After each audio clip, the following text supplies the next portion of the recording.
This is not to say, as Malcolm X for one suggested, that the march was compromised and became a picnic, but merely that it was redesigned to attract a larger, more broad-based audience, to demonstrate to the President, the Congress, and the rest of the nation that they had nothing to fear by passing comprehensive civil rights laws in an attempt to fulfill the promise of the Emancipation Proclamation issued 100 years earlier. Nevertheless, the march was not welcomed by the Kennedy administration, and predictions of riots, violence, all filled the airways. And newspapers during the tense weeks leading up to the demonstration. The marchers faced the threat of violence from opposition groups. I'm smiling because, in retrospect, this is also ridiculous. And we're descending on a city which was largely racially segregated, perhaps not legally, but certainly by custom and tradition. Indeed, the government was shut down on that day. Many businesses were closed, and many residents fled the city for the day. As we now know, the march was a tremendous success. It was a joyful day, one that renewed hope at the end of a summer marred by brutal racist violence, and one that showed that mass nonviolent protests could help to turn the tide in a struggle by winning the support of a majority of Americans who might have been uncertain of their sympathies prior to that day.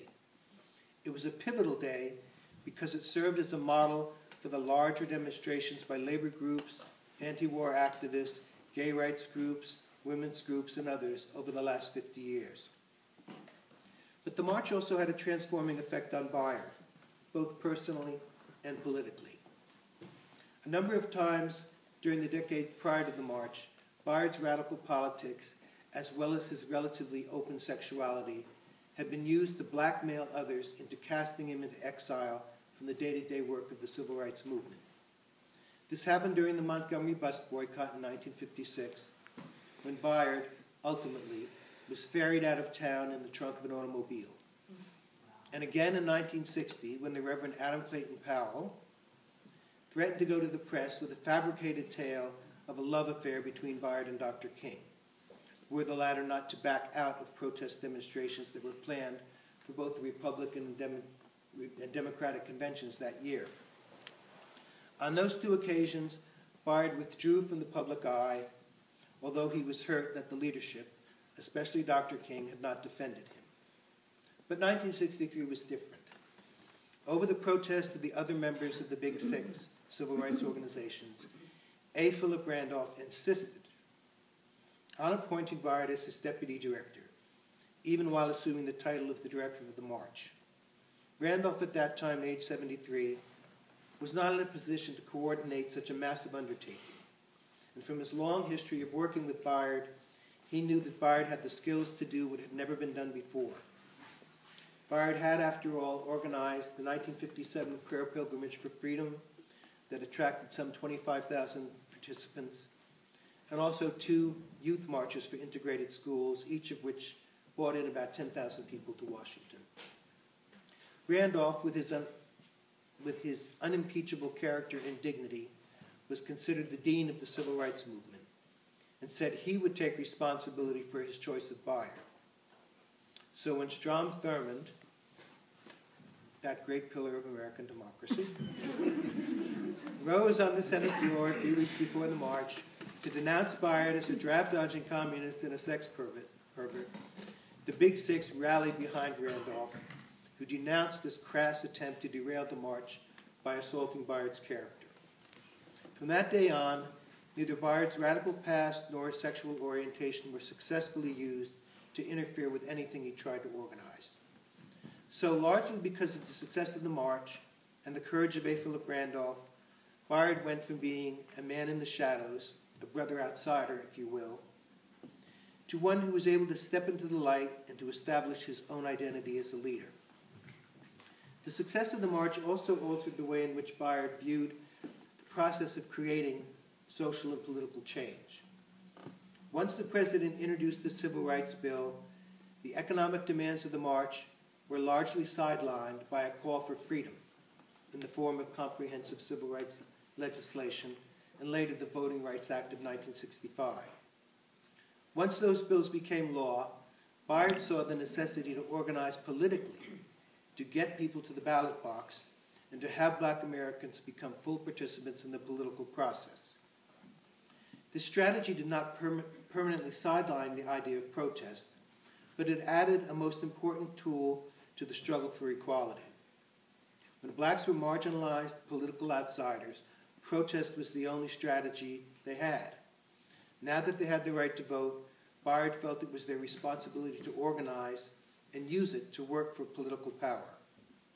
But as a numerically small minority, roughly 13% of the population, at least at that time, blacks in many situations would have to build coalitions with like-minded allies to create a democratic majority to pass progressive legislation. Thus, as it happened in the March on Washington, the black community would need to find common ground with labor unions, religious groups, and other organizations to create the numbers needed to be a powerful force to be reckoned with. The civil rights movement needed to move from protest to politics.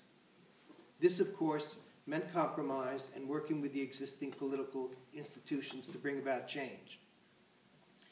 As he ventured into the political realm, not personally, but through the work within the Democratic Party, Bayard was sometimes seen by some of his former comrades or colleagues in the radical pacifist movement as having compromised his principles. I would say that if he did, it was not so much by what he did, but by what he didn't do.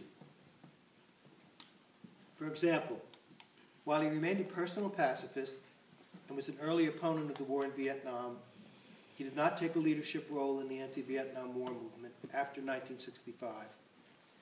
Though, given his age and experience, he was certainly a logical candidate to do so. The reasons here, I think, have to do with what he saw as the character of the movement, but also with his not wanting to be seen as an enemy of the Johnson administration, one that was working to address the economic agenda that had been sidelined after the March on Washington, through the War on Poverty and the Great Society programs that President Johnson put into place. Bayard saw these programs as an opportunity to benefit the masses of black Americans and hopefully to create a much larger black middle class. And despite some of the failures of these programs, there does exist today a much larger black middle class than existed in the 1960s. This did not happen because of trickle-down economics, but because of programs like Head Start, affirmative action in education in the private sector, vocational programs to gain minorities union jobs, and the emergency of a more integrated society. So while Bayard may have been criticized by some for not remaining politically pure, he saw compromise for the larger common good as more desirable than personal sainthood. So today, 52 years after an event that made American history and catapulted Bayard from the shadows into the light, we have made some progress. Not nearly enough, and most of it has been in the political realm. The number of black politicians, both in local and national office, is significant. What remains to be addressed are the economic issues that keep the United States from fulfilling its promise as a land of opportunity, a beacon that continues to draw immigrants from other countries. The growing gap between the rich and poor, the shrinking middle class, and the inability to earn a livable wage despite working full-time all threaten the peace and stability of our country. I know that our president and many of our congressional leaders are working to address these problems, and I hope that they are inspired by the Big Six leaders of the 1963 March on Washington for Jobs and Freedom and its organizer, Bayard Rustin. I would like to end my remarks and then open the floor to questions, comments, criticisms, challenges, anything like that. This is a new book called Bayard Rustin, the Invisible Activist. It's for middle and high school students. I'm one of the authors, one of three. And at the very end of the book, we quote a poem that Bayard wrote when he was in high school. I ask if you know shining gold.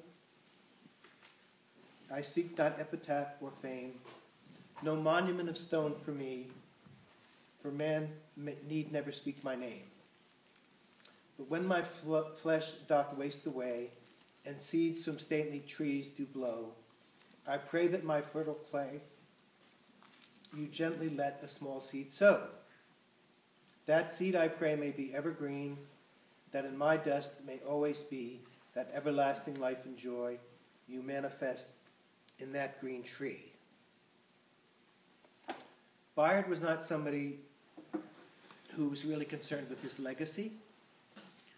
As he said in the poem, he wasn't concerned about being remembered so much or having statues or monuments or plaques or anything like that. The reason I think that I do some of the work that I do in promoting his legacy and talking to people about him really has more to do with the later part of the poem, where he talks about seeds and planting seeds and growing and continuing the work that needs to be done. And I think that's really what motivates me. And I think that I saw a lot of that today here. I saw a lot of little seeds here today at the school. Bayard used to say, if you see the whole film, the film opens with Bayard being quoted as saying, "We need in every community a group of angelic troublemakers." Now, as far as the young people are concerned, remember the word angelic? That's the key word here. But people who are concerned about community building and about making change for the good of everyone and positive social change. So I think that that's probably what is going on here, and I hope it continues for many years to come. So thank you, and please.